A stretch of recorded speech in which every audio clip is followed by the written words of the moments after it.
Eu quero ler com vocês João capítulo 7, verso 8 e o verso 29. Diz assim o texto: enquanto ensinava no templo, Jesus disse em voz alta: vocês não somente me conhecem, mas também sabem de onde eu sou. Eu não vim porque eu de mim mesmo o quisesse, mas aquele que me enviou é verdadeiro, aquele a quem vocês não conhecem. Eu o conheço, porque venho da parte dele, e ele me enviou. Vamos ler juntos o verso 29. Eu o conheço, porque venho da parte dele, e ele me enviou. Todos nós lidamos com as crises existenciais. Todos nós. Se ainda não perguntaram hoje, já perguntaram durante a semana, ou mês, ou algum ano atrás: quem eu sou? Por que eu estou aqui nesse mundo? Por que eu moro em Marituba? Por que Deus não me colocou em outro lugar? Qual é o meu propósito?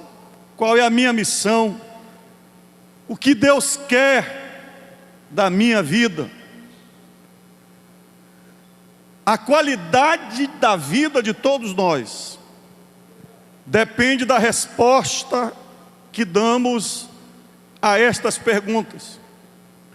Se nós não soubermos responder essas perguntas, ou respondemos mal, nós nos frustramos, nos tornamos pessimistas, pessoas derrotadas, sem ânimo. Em outras palavras, nós nos enterramos vivos, como muitas pessoas que já pararam de sonhar, de desejar, de planejar, estão mortos. E desde quando eu me entendo por gente, morando lá em Urumajó, Augusto Correia, em Bragança, eu sempre fui confrontado pela minha mãe. Minha mãe não tinha muita instrução, ela nunca entrou numa escola formal, ela nunca estudou, aprendeu a ler na Bíblia. Mas uma das coisas que a mamãe fazia com todos nós, os 4 filhos, era nos confrontar sobre a nossa identidade, o nosso propósito e o nosso destino eterno. Quem eu sou, o que eu tenho que fazer e para onde eu estou indo. O líder convicto é o líder que tem posição, convicção a respeito de quem ele é, do que ele tem que fazer e para onde ele está indo. Se você não souber quem você é, não souber o que você tem que fazer e não souber para onde está indo, você está vivendo uma vida de derrota.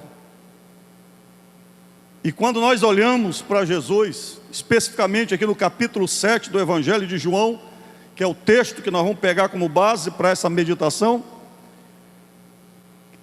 nós encontramos aqui em Jesus alguns fatos que revelam esta convicção de Jesus a respeito de quem ele era, a respeito do que ele estava fazendo ou ia fazer e para onde ele estava indo. E antes de iniciar, talvez você diga assim: mas pastor, é Jesus. Ele é o nosso modelo. Como já foi pregado tanto aqui hoje, Jesus, ele se humanizou, vestiu-se de carne, e ele só é o nosso modelo de vitória contra o mundo, contra Satanás. E o próprio sacrifício de Jesus foi aceito por Deus, porque ele era 100% homem. Ele foi tentado em todas as coisas. Cada detalhe da nossa vida pela qual nós passamos, Jesus passou. E ele conhece. E Ele sabe todas as nossas dores existenciais. Mas quando nós olhamos aqui para esse texto e olhamos para todos os evangelhos e toda a Bíblia, a gente vê Jesus como homem, mas um Jesus convicto, e Ele dizendo para nós: sejam como eu sou, se tornem meus discípulos, eu sou o exemplo de vocês. Em primeiro lugar, a minha identidade, quem eu sou. Observe João capítulo 7, verso 29, Jesus disse assim: eu o conheço, porque venho da parte dele, e ele me enviou. Jesus tem convicção sobre a sua origem, sobre a sua identidade. Jesus tinha convicção de que ele era o Filho do Pai Eterno, o Filho de Deus. E para você entender sobre a identidade, nós temos a nossa identidade genética, o DNA está aí, para que todo mundo saiba que através de uma gota, de uma saliva, de um fio de cabelo, alguém pode reproduzir um órgão, uma outra pessoa, identificar uma outra pessoa, porque nós temos uma identidade genética singular. Identidade civil, quando você nasce, é registrado no cartório, te dão uma identidade, um nome, quem é teu pai, quem é tua mãe. Na identidade e no registro de nascimento, você passa a ser um cidadão brasileiro, paraense. E essa qualificação vai te acompanhar até a morte. Identidade civil. Identidade psicológica é aquilo que eu sou, na minha particularidade, na minha interioridade, na minha emoção, na minha vontade, nos meus desejos, nos meus sonhos, que constitui a minha personalidade. Todos nós somos diferentes um do outro, a nossa interioridade. Mas eu quero me deter aqui na identidade espiritual, porque a identidade espiritual é que organiza todas as outras identidades. Porque quando você sabe quem você é do ponto de vista espiritual, ninguém te segura. Jesus disse: eu sei da onde eu vim, eu vim do meu Pai. Vocês não o conhecem, mas eu o conheço. Eu sou filho dele. Eu tenho um pai, eu estou na terra, mas eu tenho um pai, ele me gerou. Eu sou filho de Deus. Quem é você? Capítulo 7, verso 29, Jesus disse: eu o conheço porque venho da parte dele e ele me enviou. E nós aprendemos pela palavra de Deus, que pela graça de Cristo, todos nós fomos transformados em filhos de Deus. João capítulo 1, verso 12, mas a todos quantos receberam, deu-lhes o poder de serem feitos o quê? Filhos de Deus. Romanos 8, verso 16 diz: o próprio Espírito testifica com o meu espírito de que eu sou filho de Deus. Você está aqui na igreja, dentro do ônibus, lá na escola, no teu trabalho, em qualquer lugar, mas o Espírito Santo está testemunhando na tua alma: você é filho de Deus, você é filho de Deus, você é filho de Deus, você é filho de Deus. Quem é você? Você é filho. Quando você sabe que você é filho de Deus, todas as outras coisas se transformam em relativas. Porque por mais difícil, por mais complicado, por mais violento, mas você sabe que você é filho de Deus, e o teu Pai está no céu cuidando de você, te abençoando e te dando vitória. Mas nós temos um problema: são os desafios diários. A nossa identidade espiritual. Primeiro desafio: descrédito da família. A história do capítulo 7 começa com a festa do tabernáculo. E diz o texto que nem mesmo os irmãos de Jesus criam nele. Isto é, eles dizem para Jesus: se você é filho de Deus, vai lá para Jerusalém, aproveita a festa do tabernáculo, prega, faz alguns milagres, para que eles te conheçam. Você diz: eu sou filho de Deus. Você diz: Deus tem um projeto para a minha vida. Você fala como José: Deus me deu um sonho, Deus me deu um projeto, os feixes vão se dobrar diante de mim, as estrelas vão se encurvar. E às vezes teu próprio pai que te confronta, ou a tua mãe, ou o teu irmão, ou a tua família. Como é que um cabeção desse vai ser alguma coisa? A família deveria ser o lugar mais espetacular, acolhedor. Mas às vezes é na família que a gente enfrenta as maiores tragédias. O maior problema de Jacó foi na família. Os maiores problemas de José foi na família. Às vezes você está aqui marcado por Deus para ser líder, mas cheio de dores, porque você não recebe apoio de ninguém na tua família. Muito pelo contrário, talvez você já foi espancado pelo seu pai, violentado. As palavras que você ouve é: capeta, bandido, não vai dar em nada, seu preguiçoso. Mas eu quero profetizar hoje que você é filho de Deus. Levante as suas mãos e diga: eu sou filho de Deus. Segundo desafio, a nossa identidade: o ódio do mundo por causa da essência e dos valores de Deus na tua vida.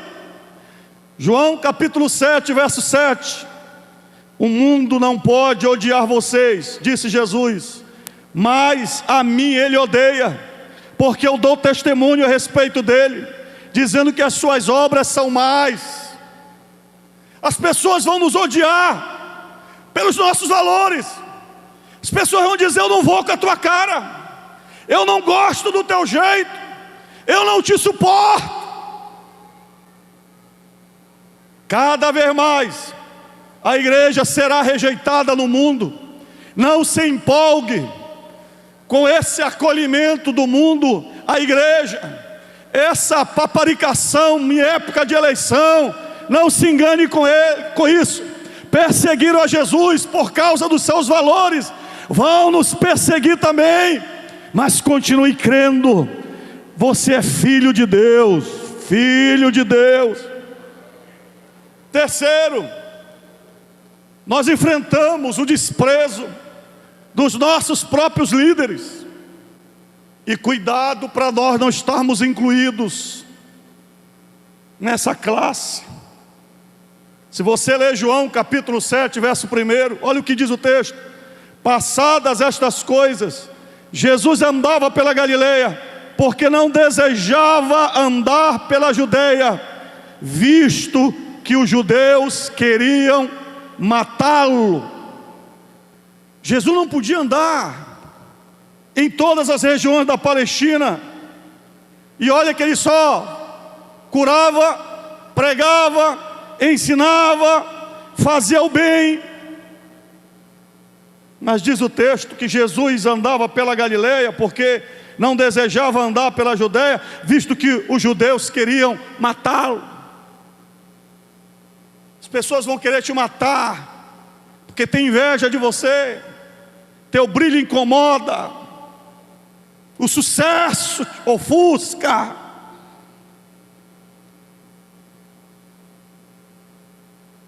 Preconceito em todas as formas. João capítulo 7, verso 7 diz: mas nós sabemos de onde este homem vem. Quando porém o Cristo vier, ninguém saberá de onde ele é. Eles diziam: Ele não pode ser o Cristo. Ele é lá de Nazaré, é da Galileia, nasceu para lá, lá não nasce coisa boa. O Antigo Testamento falava muito da Galileia, Galileia dos gentios. A imoralidade rolava solto. Era uma região dominada pelos impérios pagãos, gregos, e os romanos transformaram a Galileia numa verdadeira orgia, idolatria, imoralidade. Os próprios judeus que moravam na Galileia não eram vistos com bons olhos.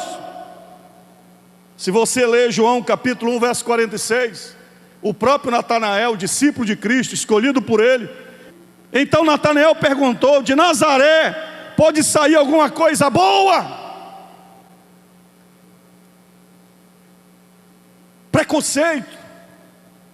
Preconceito da cor, preconceito do local, preconceito geográfico.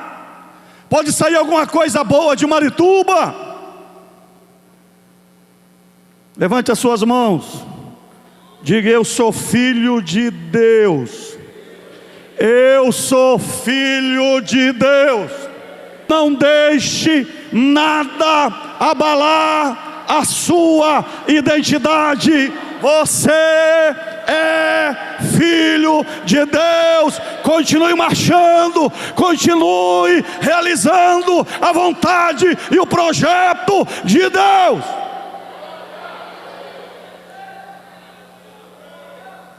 Calúnias, injúrias.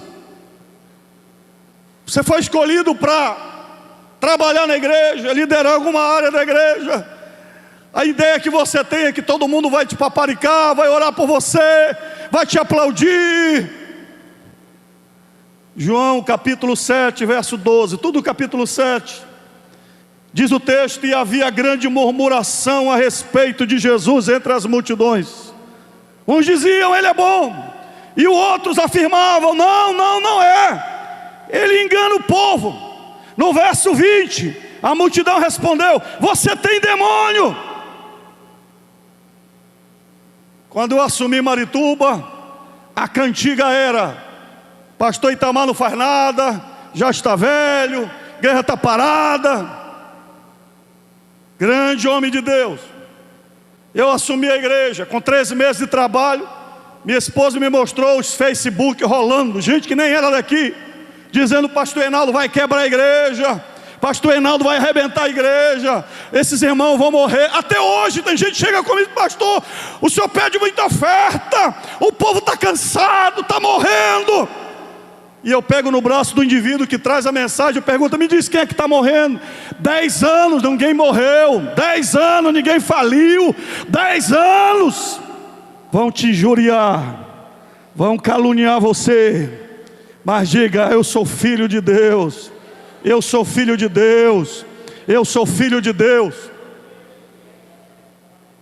Você sabe que uma das maiores estratégias de Satanás é desmontar, desconstruir a tua identidade. Mateus capítulo 4, verso 3. Depois de 40 dias e 40 noites, jejuando e orando no deserto, o texto diz: então o tentador, aproximando-se de Jesus, disse: se você é o Filho de Deus, manda que estas pedras se transformem em pães. Se você é, faz. Se você é, faz um milagre aí. Jesus tinha poder para transformar as pedras em pães, claro. Mas Satanás não queria um milagre. Ele queria que Jesus duvidasse. Ele queria que Jesus tivesse dúvida a respeito de quem ele era. Sabe quando é que você entra no motel? É quando você tem dúvida de quem você é. Eu tenho, meu irmão, certeza de que um filho de Deus, que está dizendo, o Espírito Santo no coração dele dizendo: você é filho de Deus. Ele não abre site pornográfico, ele não compra coisa roubada, ele não adultera, ele não faz mal para outra pessoa, porque ele sabe que ele é filho de Deus. Um líder se corrompe, um líder mata, um líder fala mentiras, um líder faz armações, um líder puxa o tapete do outro. Quando ele perdeu a sua identidade. Um líder que fala mal do outro, fala mal do seu pastor, ele não está testemunhando de mim, ele está testemunhando dele próprio. Quando você prepara o mal, uma vida de uma outra pessoa, você está mostrando quem você é. Você não é mais filho de Deus. Você está passando para o lado de lá. Você está acreditando nas armas do diabo. Você está acolhendo a proposta do diabo. Jesus disse: permaneço com fome, mas eu sou filho. Diga: eu permaneço com fome, mas eu sou filho. Diga: eu permaneço ganhando pouco, mas eu sou filho. Diga assim: eu permaneço sem a promoção, mas eu sou filho de Deus.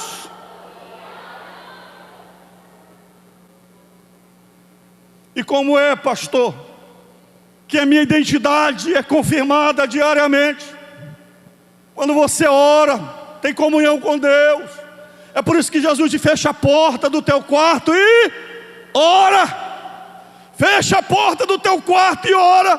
E o teu Pai, que te vê em secreto, vai ouvir a tua oração e vai falar contigo e vai te abençoar. Quando você lê a palavra de Deus, você está ouvindo a voz de Deus. Quando você é guiado pelo Espírito Santo, conforme já foi ministrado, é Deus firmando a tua identidade. Escute, queridos, no início do ministério de Jesus e no final do ministério de Jesus, isso é muito importante. Jesus é o Filho de Deus. Jesus não precisava do nosso elogio. Jesus não precisava que ninguém chegasse com ele e dissesse: tu és filho de Deus. Ele perguntou para os apóstolos em determinado momento: mas vós, quem dizes que eu sou? Pedro disse: tu és o Cristo, tu és o Filho de Deus. Mas o que foi que ele falou para Pedro? Valeu, Pedro, obrigado pelo reconhecimento, obrigado pelo elogio, Pedroca, vou te colocar do meu lado. Não, tu só sabe porque o meu Pai que está no céu te revelou, mas Ele já revelou há muito tempo para mim, e eu sei quem eu sou filho. Se você vive de elogios, se você vive de bajulação, se você vive empurrado por alguém, se a tua vida espiritual é baseada em tapinhas, você é um grande candidato para a derrota, porque o mesmo elogio que te coloca em cima é o mesmo elogio que te coloca para baixo. Aquele que disse que você é bonito hoje é o mesmo que está dizendo que você é feio amanhã. Aquele que está dizendo que você é ungido de Deus hoje é o mesmo que pode amanhã estar dizendo que você tem demônio. É por isso que no início do ministério de Jesus, Mateus 3,17, Jesus está iniciando o seu ministério, é batizado nas águas, e quando ele sai das águas, olha o que diz o texto: eis que uma voz dos céus dizia: este é meu filho amado, em quem me agrado. Quem falou para ele? O Pai. Há quanto tempo você não ouve a voz do Pai dizendo: meu filho, tu és o meu filho amado? Dá um abraço em você mesmo. Diga: eu sou amado de Deus, eu sou filho de Deus. Depois desta palavra, Jesus passou 40 dias e 40 noites no deserto. É amado, mas vai para o deserto. É amado, mas vai enfrentar Satanás, porque os amados de Deus não são protegidos numa redoma, não. Deus fortalece o teu caráter, a tua determinação. Deus fortalece a tua força. E neste encontro aqui de obreiros, eu quero profetizar que em todos os meses do ano você vai enfrentar lutas e provas, mas você vai ouvir a voz de Deus dizendo: tu és meu filho, tu és meu filho, tu és meu filho. Marcos capítulo 9, verso 7. Monte da Transfiguração. Daqui Jesus está marchando para Jerusalém para ser crucificado. No alto da montanha, junto com Elias e Moisés, tem a revelação da glória de Deus. Entre tantas coisas maravilhosas que os discípulos ouviram, Deus falou para os discípulos, Pedro, Tiago e João: este é meu filho amado, escutem o que ele diz. Jesus foi para a cruz. Eu não sei o que você vai passar esse ano. Eu não sei qual é o projeto de Deus para a tua vida. Não queira comparar minha vida com a tua vida. Não queira comparar o sacrifício do teu irmão com o seu. Não meça, não existe essa régua. Pegue a sua cruz, hoje, como líder. Hoje, dia 20 de janeiro de 2024. Você vai sair daqui só com uma certeza no coração: eu sou filho de Deus e vou cumprir o propósito de Deus para a minha vida. Diga: Senhor, eu sou teu filho. Deixa Deus falar ao teu coração. Deixa Deus falar à tua alma. Deixa Deus trazer isso bem vivo na tua alma. Não importa a tua característica, não importa se é magrinho ou gordinho, não importa se tem cabelo ou é careca, não importa se tem a perna reta ou torta, não importa. Deus te escolheu, Ele se apaixonou por você, Ele te limpou, te transformou. 1 João capítulo 3, verso 1 diz: filhinhos, vede com que grande bênção nos concedeu o Pai, a ponto de sermos chamados os seus filhos. Qual é a minha identidade? Filho de Deus. Qual é a minha missão? Qual é o meu propósito? Eu ouço isso o tempo todo, pessoas perguntando: pastor, o que eu devo fazer com a minha vida? Pastor, qual o sentido da minha vida? E aí Jesus responde para nós, João capítulo 7, verso 28: eu não vim porque eu de mim mesmo o quisesse, mas aquele que me enviou é verdadeiro. Jesus diz: eu sou enviado do Pai. A minha missão é glorificar a Deus. Escute, Jesus sabia que a sua missão era promover a glória de Deus. Capítulo 7, verso 18, ele diz assim: quem fala por si mesmo está buscando a sua própria glória, mas o que busca a glória de quem o enviou, esse é verdadeiro, e nele não há falsidade. E combinando com isso que Jesus está dizendo, Romanos capítulo 11, verso 36 diz assim: porque dele, por meio dele, para ele são todas as coisas, a ele seja a glória para sempre. Todos os nossos feitos, os mais simples aos mais complexos, independente dos nossos dons, talentos, capacidade, inteligência, vigor físico, tempo, todos os nossos feitos deve ter apenas uma visão, um foco. E tudo o que fizerem, seja a palavra, seja em ação, faço em nome do Senhor Jesus, dando por Ele graças a Deus Pai. Colossenses capítulo 3, verso 17. A missão de Jesus é glorificar a Deus.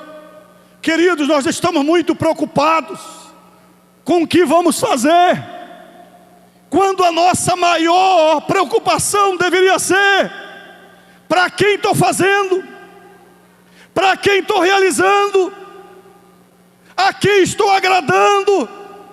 E Jesus diz: tudo que eu faço é para a glória do Pai. Quando você pregar, não pergunte se alguém gostou ou não do seu sermão. Pergunte: Pai, te agradou? Não pergunte se você tem ibope, curtida, likes. Não, a tua preocupação tem que ser a glória de Deus. Irmãos, isso é tão tremendo, que a missão de salvar o mundo, que Jesus recebeu do Pai, e ele fala claramente isso em João 7, 37, 38, quando no último dia, o grande dia da festa, Jesus se levantou e disse em alta voz: se alguém tem sede, venha a mim, beba. Quem crê em mim, como diz as Escrituras, do seu interior fluirão rios de água viva. Jesus sabia que ele era o rio de Deus, para matar a sede do mundo, para saciar a humanidade. O que é mais extraordinário é que quando Jesus está se despedindo dos discípulos, na oração sacerdotal, capítulo 7, verso 18, olha o que Jesus diz: e Jesus lhes disse outra vez, que a paz esteja com vocês, falando aos seus discípulos: assim como o Pai me enviou, eu também envio vocês.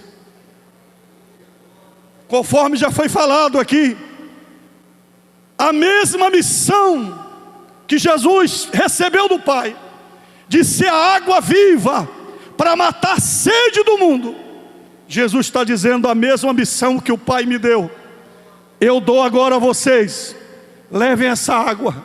Agora, essa água vai sair de dentro de vocês, vai fluir de dentro de vocês. E novamente, depois da ressurreição, capítulo 20, verso 21, você sabe o que aconteceu na crucificação? Os discípulos abandonaram Jesus, cada um correu para o seu lado, medrosos. Pedro negou Jesus 3 vezes, só João ficou aos pés da cruz. Mas a estes discípulos medrosos, fracos, incapazes, Jesus se encontra novamente com eles. Diz a Bíblia em João, diz a palavra de Deus, capítulo 20, verso 21, Jesus entra no lugar onde eles estavam, e Jesus lhes disse outra vez: que a paz esteja com vocês. Assim como o Pai me enviou, eu também envio vocês. Qual é a sua missão? Glorificar a Deus. Qual é a sua missão? Salvar o maior número de pessoas. Qual é a sua missão? Começando pela sua casa, começando pela sua família, pelos seus filhos, pelos seus vizinhos. Qual é o propósito da minha vida? É deixar Deus fluir através de mim. Escute, quando nós falamos de missão de Deus, a gente fala muito em capacidade. Eu não posso, eu não tenho condições, eu não sei falar, eu não sei fazer. Mas aprendam com Jesus. Jesus é 100% homem, ele é 100% limitado na carne humana. As pessoas falando a respeito de Jesus, diz o texto, quando a festa já estava na metade, Jesus foi ao templo e começou a ensinar. Então os judeus se maravilhavam e diziam: como é que ele pode ser letrado, se não chegou a estudar? E Jesus lhe respondeu: o meu ensino não é meu, mas daquele que me enviou. Se alguém quiser fazer a vontade de Deus, conhecerá a respeito da doutrina, se ela é de Deus, ou se eu falo por mim mesmo. Jesus diz: vocês estão escandalizados porque eu nunca pertenci às escolas de vocês, e eu tenho sabedoria.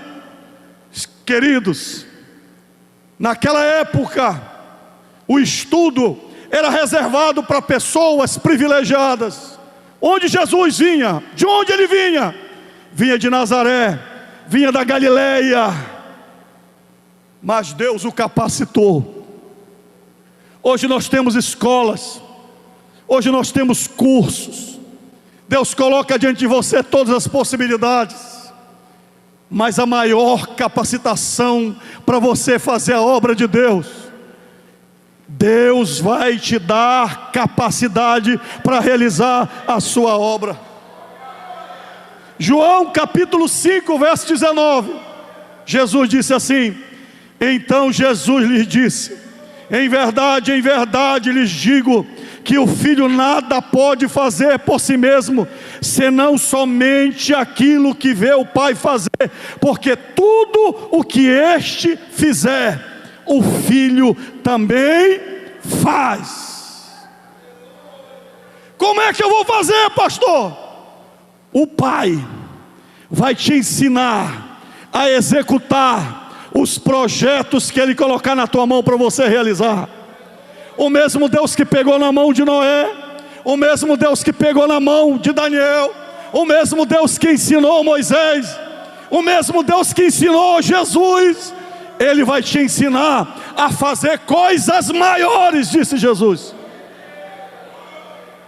João capítulo 15, verso de número 5 e o verso 7, olha o que Jesus fala: eu sou a videira verdadeira, vocês são os ramos. Quem permanece em mim e eu nele, esse dá muito fruto, porque sem mim vocês não podem fazer nada. Olha o que diz o texto: se vocês permanecerem em mim e as minhas palavras permanecerem em vocês, pedirão o que quiserem e lhes será feito.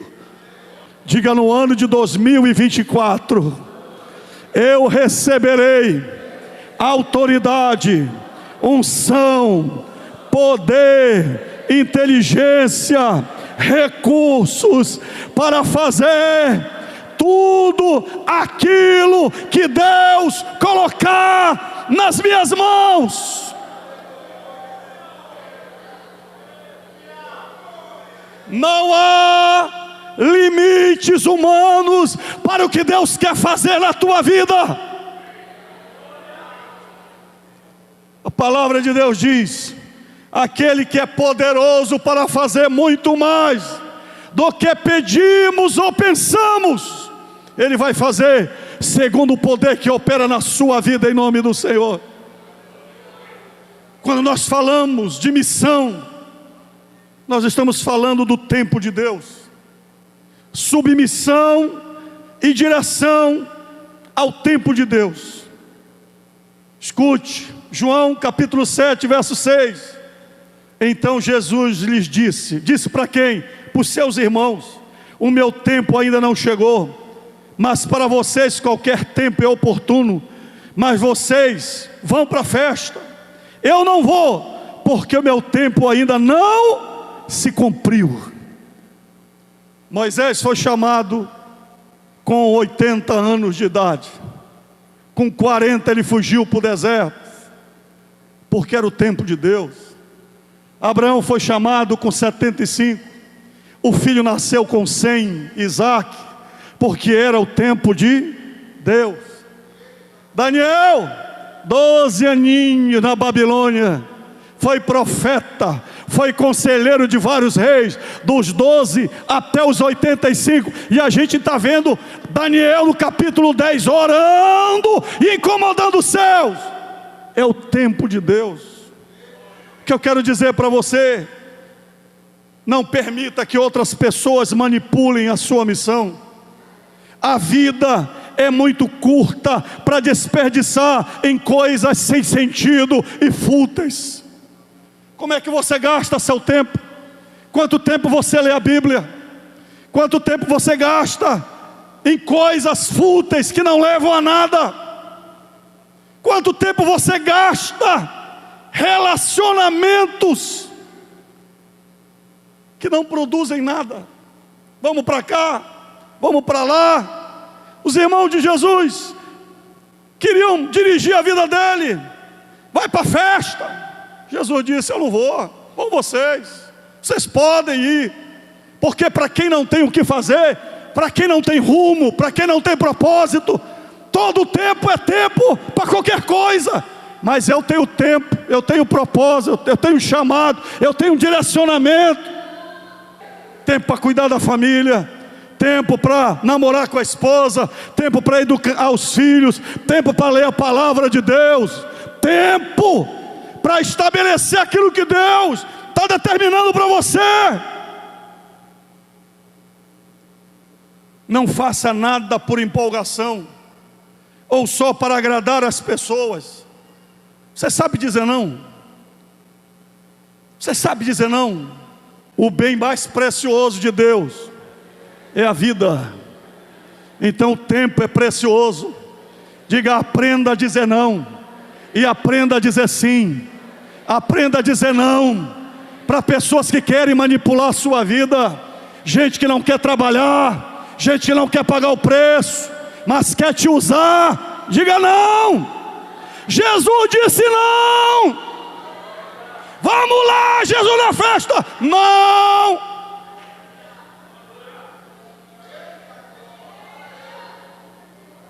O que é que você está construindo? Porque você diz sim para várias pessoas, camaradagens, tempo que não te dá nada, não está nenhum retorno, e o tempo está passando, e você indo para a festa, e o tempo está passando, e você indo para a festa. Jesus disse não. Jesus nasceu, a gente vê Jesus com os 12 anos no templo, submisso ao seu pai, à sua mãe. A gente vê Jesus com 30 anos, só com 30 anos, repita comigo. Com quantos anos? Quantos anos? Mas ainda era o Filho de Deus. Por que esperar tanto? Porque até Deus esperou, vindo a plenitude do tempo. Vindo a plenitude do tempo, isso é, o tempo certo, correto, para Jesus nascer. Deus esperou. Espere, tenha paciência, não tenha inveja, não tenha ciúme. Deixa o cara dançar do teu lado, deixa ele ir para a festa, deixa ele perder a vida dele. Mas você está esperando o tempo de Deus. Quando a música de Deus tocar e você entra na festa, quando Deus falar, você vai. Quando Deus disser, chegou a tua hora, aí você entra em cena, porque Deus vai realizar o que você tem para fazer, o que você tem para realizar. Destino, identidade, missão e destino eterno. Parece que eu vou falar um absurdo para líderes, crentes, pastores, veteranos, mas isso aqui é muito sério. Capítulo 7, verso 33, João 7,36. Destino, para onde eu estou indo? Jesus disse: ainda por um pouco de tempo estou com vocês, e depois irei para junto daquele que me... O maior propósito da vida deve ser o encontro eterno com o Pai. Escute, Jesus chegou no mundo, mas a partir do momento que ele teve ciência e consciência que ele tinha um Pai do céu, o Pai eterno, o maior sonho de Jesus não era curar, não era pregar, não era libertar os leprosos, não era morrer na cruz. O maior sonho de Jesus era passar por tudo isso e voltar para o Pai. João capítulo 17, verso 5, na oração sacerdotal, antes da crucificação, Jesus disse: agora, ó Pai, glorifica-me contigo mesmo, com a glória que eu tive junto de ti antes que houvesse mundo. Olha o pedido. Ele está dizendo: Pai, já estou muito tempo aqui na terra, me leva de volta para a glória. Sabe qual foi a maior oração de Jesus? Jesus orou para que todos os seus discípulos estejam com ele junto ao Pai eterno. João 17, verso 24, ainda na oração sacerdotal, quando ele pede para voltar para a glória do Pai, mais adiante, entre tantas coisas que ele pede, ele faz um pedido: Pai, a minha vontade é que onde eu estou, também estejam comigo os que me destes, para que vejam a minha glória, que me conferistes, porque me amastes antes da fundação do mundo. Eu queria que você olhasse para o irmão que está do seu lado e dissesse para ele, balança ele, balança, diga assim: te acorda. Ei, diga para ele: te acorda. A maior vontade de Jesus não é que você seja pastor, não é que você seja pregador, não é que você seja músico, não é que você seja baterista, não é que você tenha um carro do ano, não é que você seja famoso, não é que você tenha muitos livros lançados. A maior vontade de Jesus é que você vá para o céu. Ele já está lá te aguardando.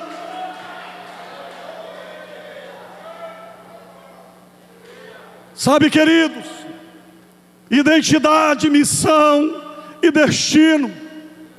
Se você não sabe para onde você está indo, o diabo vai te enganar. Há uma grande quantidade de pastores, de líderes, que perderam o rumo, ficaram pelo meio do caminho. Qual é o seu destino? Para onde você está indo? Olha o que Paulo escreveu, irmão. Isso aqui é Paulo, com medo de perder a salvação. 1 Coríntios capítulo 9, verso 25 a 27, Paulo diz assim: todo atleta em tudo se domina, aqueles para alcançar uma coroa corruptível, nós porém a incorruptível, assim como também eu, não sem meta, assim luto, não como desferindo golpes no ar, mas esmurro o meu corpo e o reduzo à escravidão, para que, tendo pregado a outros, não venha eu mesmo a ser o quê? Eu me atrevo a dizer que a tua maior missão não é colocar outros no céu. A tua maior missão é ser salvo, é ter o teu nome escrito no livro da vida. Lucas capítulo 10, verso 18 a 20, Jesus mandou os discípulos para a grande cruzada, e eles voltaram, porque viram tantos milagres. E olha o relato deles diante de Jesus: limpamos os leprosos, ressuscitamos os mortos, expulsamos os demônios. Jesus está diante deles, parado, parece que não entenderam nada. Então Jesus diz, Lucas 10, 18, 20, Jesus então lhes disse: eu vi a Satanás caindo do céu como relâmpago, isso aí não me espanta. Eis que vos dei autoridade para pisardes cobras e escorpiões, e sobre todo o poder do inimigo, e nada fará nenhum mal a vocês. Também isso não é nada. Verso 20, no entanto, alegrem-se, não porque os espíritos se submetem a vocês, e sim porque o nome de cada um de vocês está escrito no céu. Quem aqui tem certeza que o seu nome está escrito no céu? Quem aqui tem a certeza que o seu nome está escrito no céu? Queridos, realizar a missão sem salvação pessoal é auto-engano. Repita comigo: realizar a missão sem salvação pessoal é auto-engano. Se você ler Mateus 7, verso 21 a 23, não existe clareza maior do que Jesus poderia ser. Ele disse: nem todo que me diz Senhor, Senhor entrará no reino dos céus, mas aquele que faz a vontade de meu Pai que está nos céus. Muito naqueles dias vão me dizer: Senhor, Senhor, nós não profetizamos em seu nome não expulsamos demônios, em seu nome não fizemos muitos milagres. Somos nós, aqui do encontro de obreiros, de líderes, prestando conta diante de Jesus. Senhor, lá no Aurá, lá na Pedreirinha, lá em Benevides, Senhor, profetizamos, expulsamos demônios, curamos. Então lhes direi claramente: eu nunca conheci vocês. Afastem-se de mim, vocês que praticam o mal. O meu destino eterno condiciona a minha felicidade no presente. Repita comigo: o meu destino eterno condiciona a minha felicidade no presente. 1 Coríntios 15, 19. Se a nossa esperança em Cristo se limita apenas a esta vida, somos as pessoas mais infelizes deste mundo. Em nossos dias, amados, muitos pastores perderam a alegria do céu, perderam a festa da alma. Salmo 51, verso 11 e 12, quando Davi pecou com Betseba, que ele adulterou, todos nós conhecemos a história. Ele escreveu o Salmo 51, e no verso 11 e 12, Davi diz: não me lances fora da tua presença, nem me retires o teu Santo Espírito. Mas ele diz: restitui-me a alegria da tua salvação, e sustenta-me com espírito voluntários. Muitos obreiros, líderes, por amarem este mundo, perderam a salvação de Deus. E Paulo, 2 Timóteo 4, verso 10, ele fala de Demas. Demas é mencionado em outros livros de Paulo, era seu companheiro. Mas Paulo diz: porque Demas, tendo amado o presente século, me abandonou e se foi para Tessalônica. Há uma brincadeira que eu faço, geralmente com os obreiros, quando eu encontro, ou quando alguém está muito pegando corda, eu pergunto: continua crente? Tu continua crente? Teu nome está escrito no livro da vida? Como é que está a tua alma? Como é que está teu coração?